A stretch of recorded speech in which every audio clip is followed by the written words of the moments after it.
And they say that I don't know what the range is, but maybe 70% of your brake comes from the front. As you're going and you start braking, your suspension and your weight gets transferred forward. So a lot of the time, a lot of your braking is coming from the front.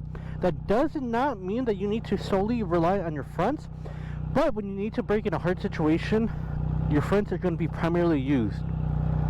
That said, if you don't have ABS, do not, I repeat myself, do not grab a handful of that brake, because if you don't have ABS, you're just going to go forward and you're potentially going to do, what is it, I don't know if it's not kind of a wheelie because it's your back wheel, but you're going to go forward and you can potentially high side, which happens a lot to a lot of new riders that actually grab the brake too hard.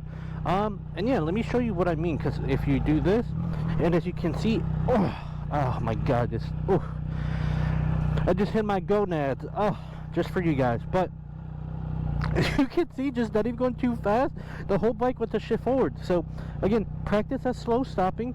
At slow speeds, you can just use the rear brake, because again, if you're going under like 10 miles per hour, but in that, you always, and I mean always, want to use the front and rear as a new beginner. There's other techniques that you can use the front just a little bit as you're kind of coming out of corners, but that's not today. That's not today's purposes.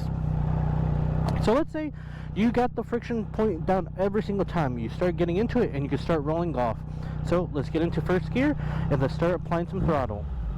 So again, no throttle, we're simply just moving. We're moving around 8 miles per hour. I've noticed this bike is where it starts to top off. So at this point, again, I would recommend in a straight line. I'm going in circles because obviously I've ridden for a little bit, but at this point you can give it some gas. And then once you start giving it gas, you can completely let go of the clutch.